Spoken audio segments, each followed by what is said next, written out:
Good morning students. Online classes में आपका स्वागत है। बच्चे, आज हम करेंगे चैप्टर नंबर 17 जिसका नाम है बाज और सांप। इसके लेखक हैं निर्मल वर्मा। ठीक है, तो चैप्टर नंबर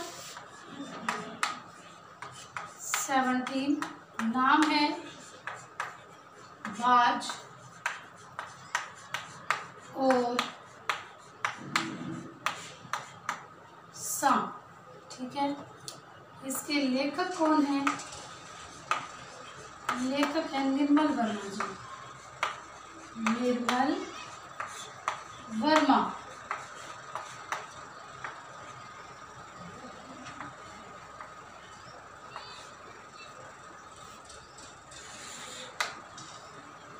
हाँ जी, तो बेटे सबसे पहले इस चैप्टर के अंदर क्या कहा है? इस पाठ में जैसा कि नाम से प्रतीत हो रहा है बाज और सांप। ठीक है, इसमें निर्मल वर्मा जी ने बाज और सांप का दोनों का वर्णन किया है। और क्या कहा है? यानी कि बाज के बंधन मुक्त जीवन के बारे में और सांप के बंधन युक्त जीवन के प्रतीक के रूप में चुना गया है। यानी कि बाज को तो कहा है कि ये बंधन युक्त है और सांप को कहा है कि यह बंधन मुक्त है। ऐसे प्रतीकों के रूप में उन्हें चुना है कि किस प्रकार बाज बंधन युक्त होता है और सांप बंधन मुक्त होता है। इस यानी कि सांप और बाज के आधार पर इनको ही माध्यम बनाकर उन्होंने जीवन शैली, मनुष्य की जीवन शैली के बारे में अनेक पक्षों को रेखांकित किया है। समझ में आया कहने का मतलब क्या है? कि जिस प्रकार बाज बंधन से युक्त होता है और सांप बंधन से मुक्त होता है, उसे कोई भी मोह माया नहीं होती, किसी के प्रति उसे कोई भी उसके अंदर जागरूकता नहीं होती। तो इसमें इन दोनों को, बाज और सांप को प्रतीक लेते हुए मनुष्य की जीवन शैली के बारे में बताया है। ठीक है, कि किस प्रकार मोह रखते हैं व्यक्ति और किस प्रकार मोह नहीं रखते। तो सबसे पहले अभी इसमें कहते हैं कि समुद्र के किनारे ऊंचे पर्वत की अंधेरी गुफा में एक सांप रहता था। समुद्र की तूफानी लहरें धूप में चमकती, झिलमिलाती और दिन भर पर्वत की चट्टानों से टकराती रहती थी। पर्वत की अंधेरी घाटियों में एक नदी भी बहती थी। अपने रास्ते में पत्थरों को तोड़ती, शोर मचाती हुई यह नदी बड़े जोर से समुद्र की तरफ लपकती जाती। जिस जगह पर नदी और समुद्र का मिलाप होता था वहाँ लहरें दूध के झाग जैसी सफ़ेद दिखाई देती थी। यानी जहाँ पर नदी और सागर का रास्ता मिलाप होता था समुद्र का, वहाँ पर बहुत सारी झाग इकट्ठी होती थी। अब कहते हैं कि सांप, चलो उसको छोड़ो, ऐसे स्टोरी बताती हूँ कि जैसे सांप क्या करता था। सांप अपनी गुफा में बैठा बैठा उन लहरों का गर्जन सुनता था, उन नदियों का जो सनसनी, जो उसका गुस्सा था उसको सुनता था। चट्टानों पर, पहाड़ों पर जो सनसनाहट तेज हवा चलती है, लहरों का जो बहाव होता है, वह उन सबकी गर्जना को गुफा में बैठा बैठा सुनता था और मन ही मन खुश भी होता था। क्यों? कहता था कि जो मैं तो इतने सारे कष्ट होने के बाद, इतनी भयंकर बाहर की स्थिति होने के बावजूद भी क्या हूँ, सुरक्षित हूँ, इसीलिए वो खुश होता था। तो क्या होता है कि बाज यहाँ पर लंबी उड़ान भरना चाहता है। बाज वीरता का प्रतीक है और सांप कायरता का प्रतीक है। बाज वीरता का, साहस का प्रतीक है और जो सांप है वो किसका प्रतीक है? कायरता का प्रतीक है। तो लिख लीजिए यहाँ पर, बाज वीरता का प्रतीक, सांप कायरता का प्रतीक। इसीलिए इसको बंधन युक्त कहा है और इसे बंधन मुक्त कहा है। ठीक है, तो अब कहते हैं बेटा कि बाज एक लंबी उड़ान भर रहा था, तो कुछ एक ऐसा हादसा हो गया, कुछ ऐसी स्थिति क्या हुई कि बाज को क्या हो गया, घायल हो गया। बाज घायल हो जाता है, उसके अंदर उड़ने की शक्ति नहीं होती है।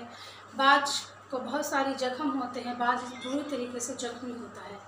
तो वो जख्मी होते होते सांप और बाज आपस में कहते हैं, सांप बाज को कहता है कि उड़ान भरने में क्या रखा है, क्यों उड़ते हो, उड़ने में क्या रखा है, ऐसा क्या मज़ा है उड़ने में, तो तुम मत उड़ो। तो कहते नहीं, मेरी दुनियादारी तो यही है, तुम तो कायर हो, तुम तो एक गुफा के अंदर ही बैठकर सब कुछ करते हो, मैं तो बाहर की दुनियादारी को देखता हूँ। तो इस प्रकार से दोनों में वार्तालाप होती है। तो उस बाज जैसे घायल होता है, तो घायल बाज एक दिन सांप की गुफा के बाहर आकर गिरता है। सांप देखता है कि बाज बहुत बुरी तरीके से जख्मी है, ठीक है ना, बाज बुरी तरीके से जख्मी है।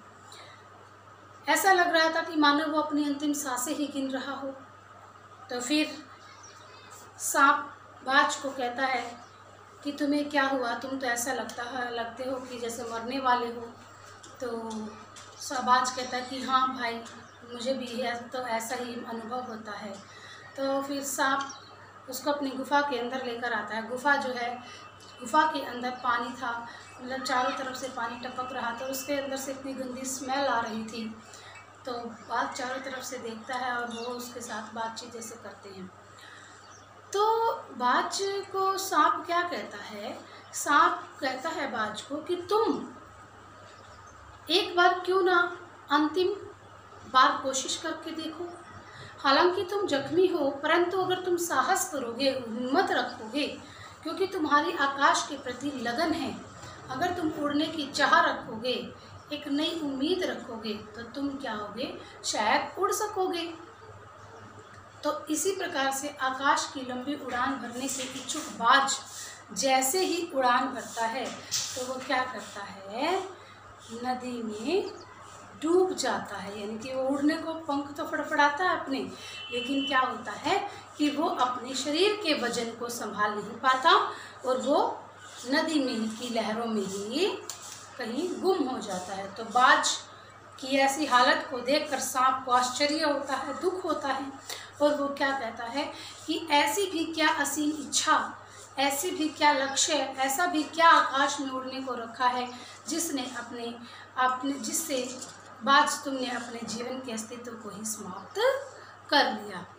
तो फिर सांप बाज की बात उसको याद आती है कि बाज क्या कहता था सांप को कि इस प्रकार से रेंग रेंग कर जीना, जिस प्रकार तुम रेंग कर धरती पर चलते हो, मैं तो इस प्रकार से रेंग कर नहीं रह सकता, मुझसे तो नहीं रहा जाएगा, मैं तो नहीं रह सकता। इस प्रकार से रेंगने से अच्छा तो मैं मृत्यु को ही प्राप्त हो जाऊं। तो इस चैप्टर में सबसे पहले,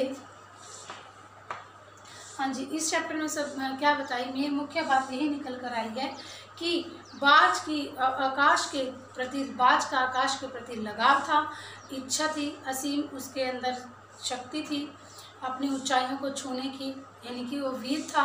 तो कहते हैं कि अब जैसे चैप्टर के एंड में भी एक बात बहुत बढ़िया, बहुत अच्छी कही हुई है।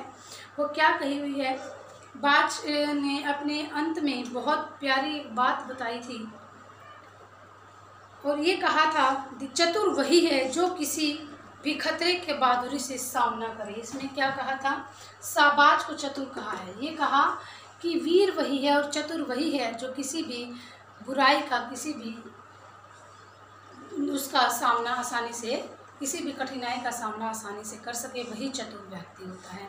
तो इस चैप्टर में यही बताया है कि जो बाज है वो वीरता का प्रतीक है, सांप का एकता का प्रतीक है। स्टूडेंट्स, इस चैप्टर को अच्छे प्रकार से आपको रीड करना है, वर्ड्स को अंडरलाइन करने हैं, डिफ़िकल्ट वर्ड्स जो होते हैं उनको अंडरलाइन करें और चैप्टर को केयरफुल होकर रीड करो और उसके अंदर जितने भी डिफ़िकल्ट वर्ड्स आते हैं उनको अपनी फेयर नोटबुक पर लिखने हैं और चैप्टर के अंदर से 1 मार्क्स के जितने भी आप वेरी शॉर्ट क्वेश्चन आंसर्स बनाओगे उतना ही आपको चैप्टर की स्टोरी क्लियर होगी। तो मैं उम्मीद करती हूँ स्टूडेंट्स को मेरी बात समझ में आई होगी और सबसे दोबारा से फिर दोहरा रही हूँ कि चैप्टर को केयरफुल रीड करना है, उसमें से 1 मार्क्स के वेरी शॉर्ट क्वेश्चन आंसर्स आपको बनाने हैं। ठीक है स्टूडेंट्स, आज के लिए इतना ही बेटे। Thank you, have a nice day.